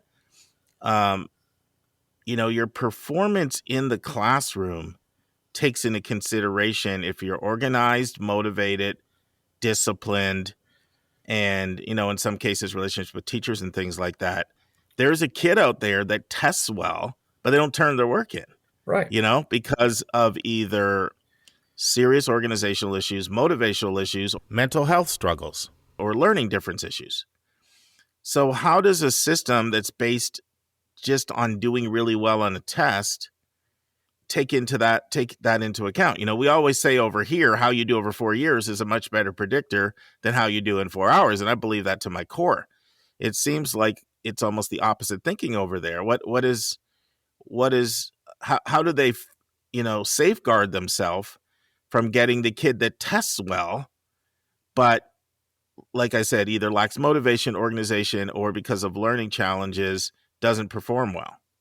Well, I think there are two things to keep in mind there. First and foremost is that the UK as a whole, and other European countries as well, but the UK just continues to impress me with how open they are to understanding about learning differences. There's a whole section on the UCAS application that asks you to go into depth and it's very clear about that, both from what I hear from universities as well as what UCAS puts out there, is that ultimately what they're looking for is to make sure that they're prepared to be able to support those students.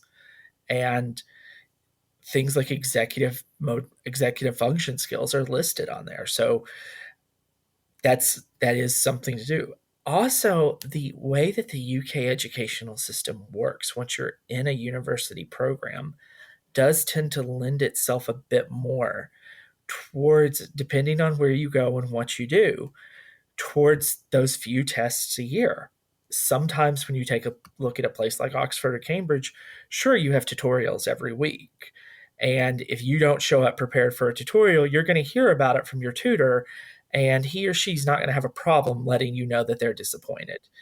But your tests that ultimately determine how you're going to do are spaced out there at the end of your first year and sometimes not until the end of your last year. So it depends greatly on what kind of approach you want. If you want something, the Scottish universities do tend to be more like American universities, that assessments they're not as common as high school, definitely, but more like what you would find here in the US, for a midterm and a final, or a midterm paper and a final, something of that nature. Talk to me about Glasgow and Aberdeen. So Glasgow is in rankings a step behind Edinburgh, but it's still quite phenomenal. And I think that whereas the other Scottish universities are in smaller cities, Edinburgh is famous, but the population's only around 300,000, which, I mean, Mark, you live in Atlanta, I live in Dallas. We have suburbs that are 300,000 people. Sure. So Plano, Richardson, yeah, I know. So, yeah. Glasgow is one of the biggest cities in the UK, and it draws on that, especially for business and especially for engineering. It's a little less international in some regards, but something that's really noteworthy, and we've talked about this before, is the differences in law and, how you can become a lawyer. Glasgow is I need to double check. I don't think Aberdeen does this. I know St. Andrews doesn't because they don't have a law school, but Glasgow lets you study both Scots law and English law. So you get your choice of which you want to qualify in. So that makes it attractive to a lot of people who they want to spread out and study traditional pre-law subjects like history or political science or philosophy, but they also want to eventually get a qualifying law degree to work in London. So Glasgow's really attractive for that. Aberdeen is by far the smallest, and it's the furthest down the rankings. Incidentally, it's also one of the newer ones, if we can use that for a university that's 600 years old. Yeah, I saw that. Start was in the 1500s, not the 14s. Yeah, it's actually really new, Kevin. Yeah. It's the merger of two former universities that were within Aberdeen, and Aberdeen used to have the standing joke that their small town had more universities than the whole of England. So I can almost imagine Samuel Johnson making that joke, or perhaps being the butt of that joke. I can't remember if he was English or Scottish. I'm sure my literary major wife will remind me here later. Do these universities have specialties? I mean, you did mention engineering being strong at one. Like, do they have specialty areas where like one is stronger in this field and another one's stronger in that field? And if you want to study this, I'd recommend that school. If like maybe this one's great for international relations and this one's really good for, for pre-med or for, that kind of thing, or not really. Right. I think they're all four quite strong. So we're to one point, we're splitting hairs here. I think though, if you start digging into finding those obscure things, like I mentioned with the law issue at Glasgow, if you're into becoming a veterinarian, Edinburgh is one of the best places to go, plain and simple. It's if you're into, and this is a bit more my wheelhouse perhaps, but say, and as topical as we record this in October of 2022, if you're into events in Iran and the Middle East, then St. Andrews is hard to beat. They have one of the best Persian language programs in the world. So there are specialized strengths. right, That some have that they're known for, and I'm sure that plays a role sometimes when you're making recommendations if somebody's interested in studying something, in particular. It sounds like that's the right. case over there as well. Yeah, a lot of it though, because all of them are so good. Like it boils down to finding the right fit. And we were talking before we started recording about the importance of mental health. And for a place like St. Andrews, that can be invigorating for the right person, or that can be absolutely depressing when you're at the same latitude as the Hudson Bay. You're going to have some long winter nights.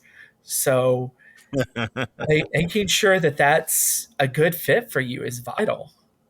Sure. What's the application timeline like? Like when do people start? When are deadlines? Are they the same for all of them? Are there differences?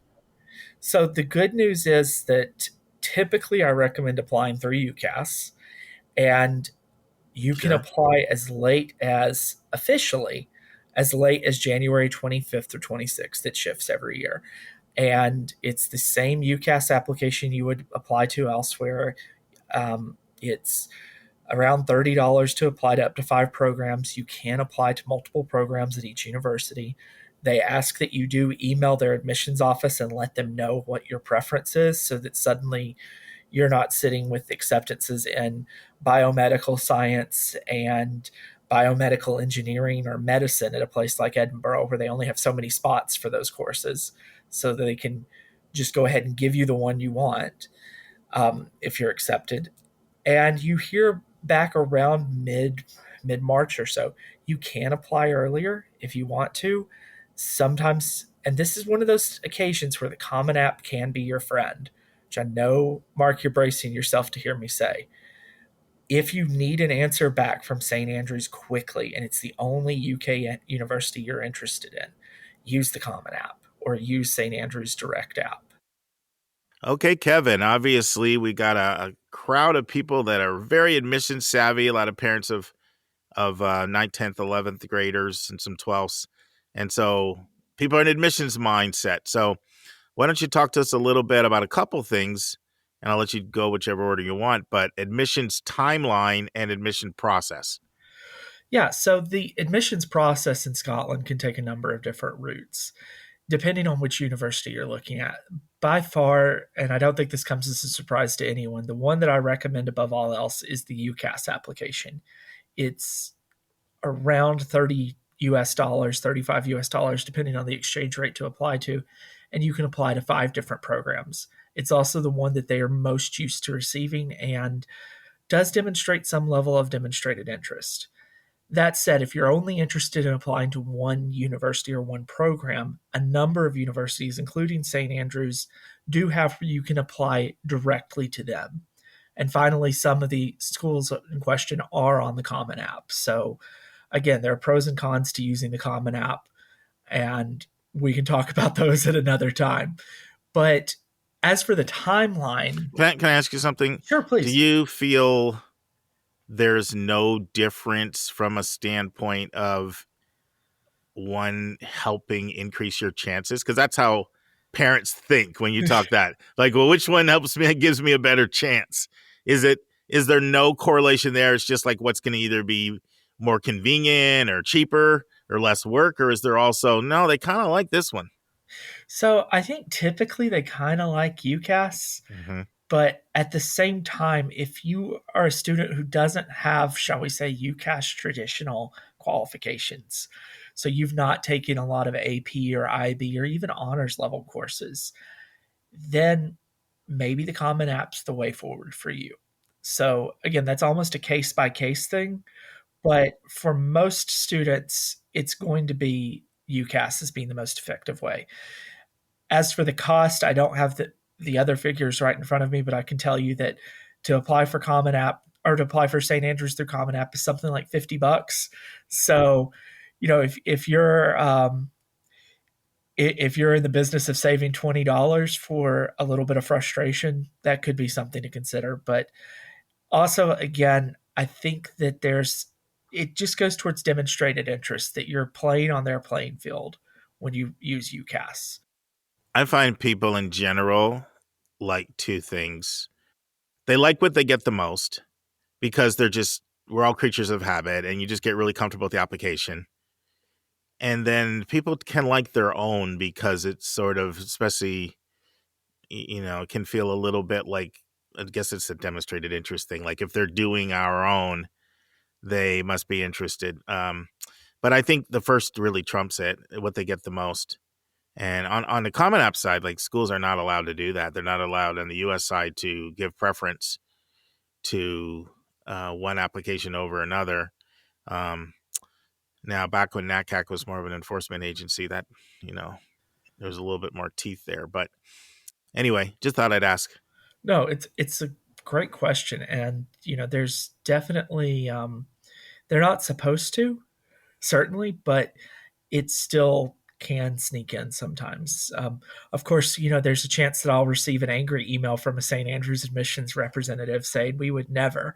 And, if that happens, I'll be very happy to get it and say, well, I've got some questions to ask you on other things while I've got you on the line. But as for the timeline, yeah, UCAS is due in the UK for those students who are not applying for medical school on January 25th or 26th, depending on the year. Everything has to be in, including recommendations. So typically I advise everyone to take care of that by January 15th because there's always going to be a hiccup. There is an exception though, because I'm guessing most of the listenership out there is going to be applying as an international student.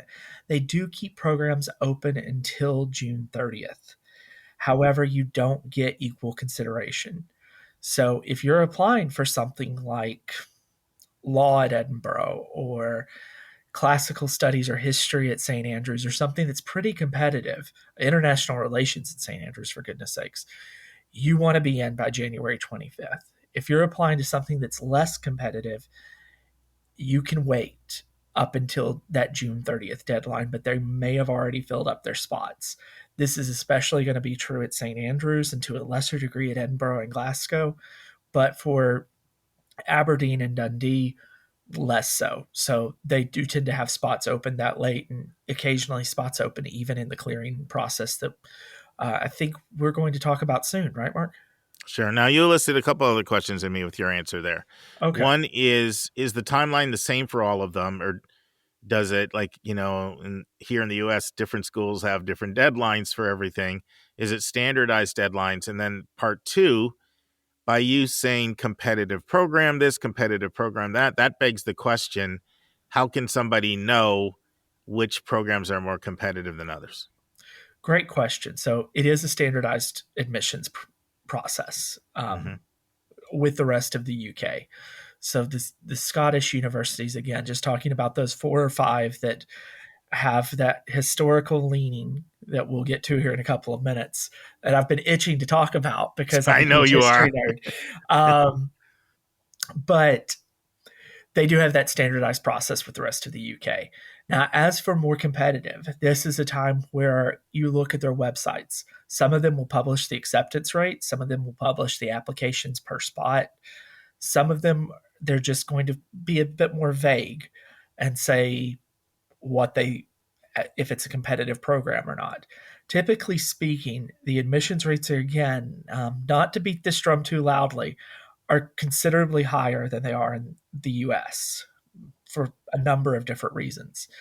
But again, if it's a popular program, and you can do this with a little bit of Googling, if it's a highly ranked program, the UK does a great job of announcing kind of uniform ranks of different programs, not just the universities at an undergraduate level, but who has the best history program, who has the best chemistry program.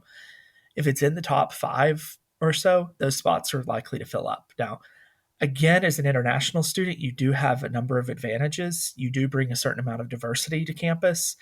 And again, to be mercenary, 9 times out of 10, you're paying a higher rate, which universities do still care about money even overseas. Now, you mentioned you could Google it and find out top 5. Is that also an area where you're providing some value add if you're working with somebody in terms of knowing sort of what their chances are? I always feel that's a big value add that I'm providing domestically for people, is helping them assess their chances just based on a lot of experience. Absolutely. Or is that something that's just all computer searchable, or is it going to be? I would think you'd be able to put your experience level in and help that a lot, and probably that comes into play when you're doing list building. Absolutely. If I can go down that rabbit hole just for a minute, it's the sort of thing where what you'll notice with certain Scottish universities, Edinburgh particularly stands out for this. Demonstrated interest matters, especially if you're not in one of their most competitive courses. They can look the other way if you're a little under on their general requirements, but you've proven that you really want to go there and you've done a lot of work to demonstrate that. Now, I'm not saying you're going to get into an Edinburgh program in biomedical science with a 2 in AP biology. That's just not going to happen. Right. But if you, for example, had AP calculus and AB instead of BC, or had good grades in chemistry and biology, but couldn't quite grasp physics, they're going to be a bit more forgiving. And I think that's knowing that, I guess, is where, a value add from me comes in. But for the actual admission statistics and admissions, it may require some digging, but it is out there. Friends, hopefully you're enjoying this 3-part series with Kevin Newton looking at ancient Scottish universities. This concludes the end of part 2. I hope you'll join us next week for our final part, part 3. Friends, on Monday's episode, we have a brand new interview with you, and it is with a true veteran of the field, Miss Arlene Cash, in her 5th decade of admission. Now, we've never before had any admission professional on that has worked at more than 5 schools until now. Arlene Cash has worked at 9 different institutions and been the VP of enrollment at more than half of those. And so she has a wealth of wisdom. So we just talk about a wide range of different miscellaneous topics and the things that she's learned in her 5-decade career in college admissions. Of course, I will also have some more updates from you from the College Board Conference I attended in Orlando last week, and just a few tips as well. I'm going to have a couple books for you to read, for you to purchase when it comes to reference books that I strongly recommend.